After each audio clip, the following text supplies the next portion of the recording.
Up guys, another Adonis review. Today I'm going to be doing the new DLC for Dragon Ball Z Kakarot, Bardock, Alone Against Fate. Also with the new upgrade that's been released, they have upgraded, given the PS5 and Series S upgrade to it. Surprise, surprise, if you didn't know this, the PS5 upgrade of course is out, but I believe I heard that the Series X upgrade has been delayed because of some type of technical difficulty. Who the fuck would have guessed? I'm telling you, man. I used to be fully on the Xbox train, but I just hate them now.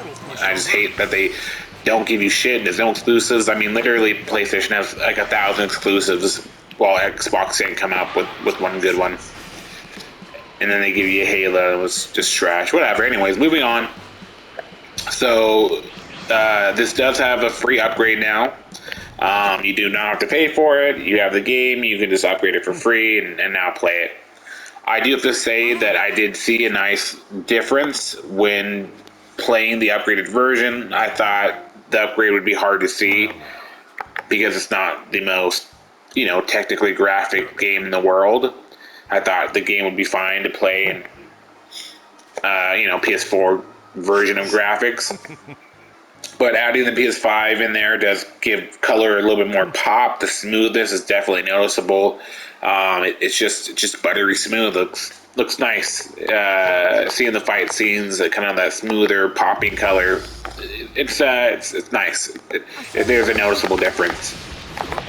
So that is cool. It's nice that it's given to us for free. Now going into the DLC, right now the DLC can be bought on two different price bands. You can buy it by itself for $20, and that just gets you the Bardock story. Or if you wanted to save money in the long run, you could pay $40, and that will get you all three DLCs, which I believe the other two are a mystery right now, so basically you're paying for future enjoyment. But obviously if they're selling for $20 right now, that means that that's $60 in total, so you can get it for $40, save $20 in the long run,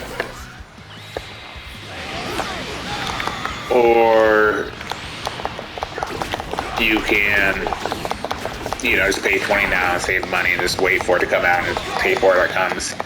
I decided to buy it all because I didn't really care. I'd say personally, if you have no rush in this, one, I'd probably just say wait till it's on sale. I saw this game on sale with the full DLC version of it, which came with the game, kind of like the Game of the Year edition, and came with all the DLC, original season pass DLC plus the game for it was $15 a few months ago, which is a fantastic deal because normally it was $40. It was hard to find on sale for a while. So I'd say if you're not in a rush, I'd for sure wait for it. If not, do whatever you want, but you'll probably for sure see a sale eventually. So I'll just hold off, especially when we go into is it worth it? I looked it up. It says overall the main story is probably like an hour and a half in total.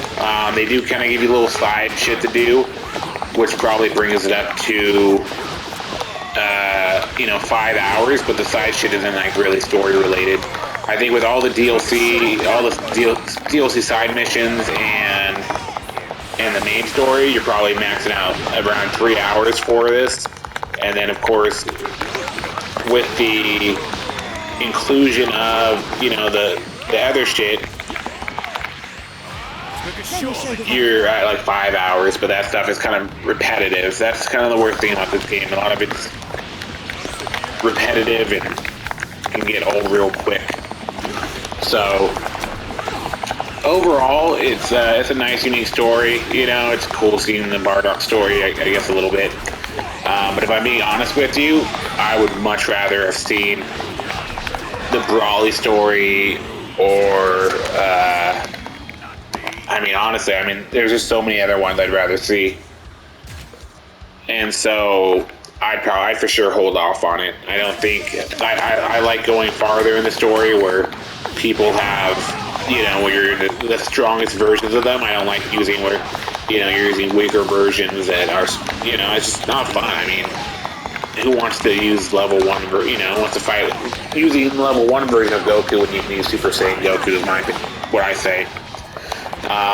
You know, that doesn't make the game bad, but it also doesn't have much going forward beyond that, especially with the price point of trying to charge you $20 for the full thing. So I'd say it's definitely worth getting if you are a fan of it, but if you can hold off, I would hold off.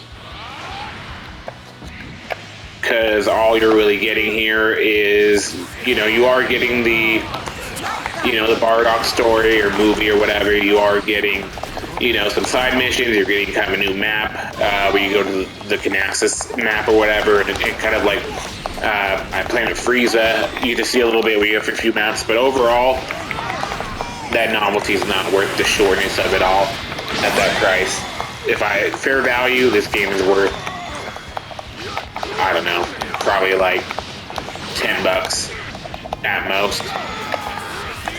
It's definitely something that should be bought in total. Like, I'm imagining once all 3 comes out, and I heard that, I guess the mindset or the thought of it is that the next DLC is being hinted it's going to be some young Goku thing. It's not going to be like Broly, which is what it should be.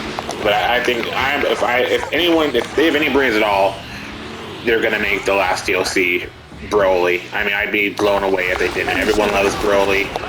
It's, you know, the movie they made recently had Broly in it. I mean, and it would be following the train. I mean, if they didn't do it, it honestly shocked me.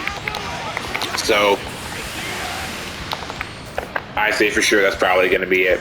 So I'd say hold off on it. But like I said, it does give you what you should expect, plus a little bit more. Around 3 hours of DLC to cut through, with a little bit of extra monotonous stuff to do. And most of the fights are kind of the new things that they had in the previous DLC, where you're kind of doing the Z fight or whatever, kind of like what you just saw right now, where you you know, you have like a special combo, L1, R1 or whatever, that allows you to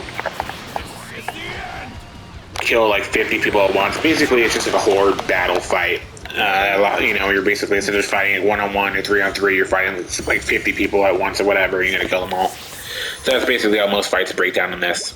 So I hope that kind of gives you some insight if this DLC is worth it to buy immediately or hold off. I'd say hold off until you get a deal. You'll probably see one sometime in the next 3 months, I'd say.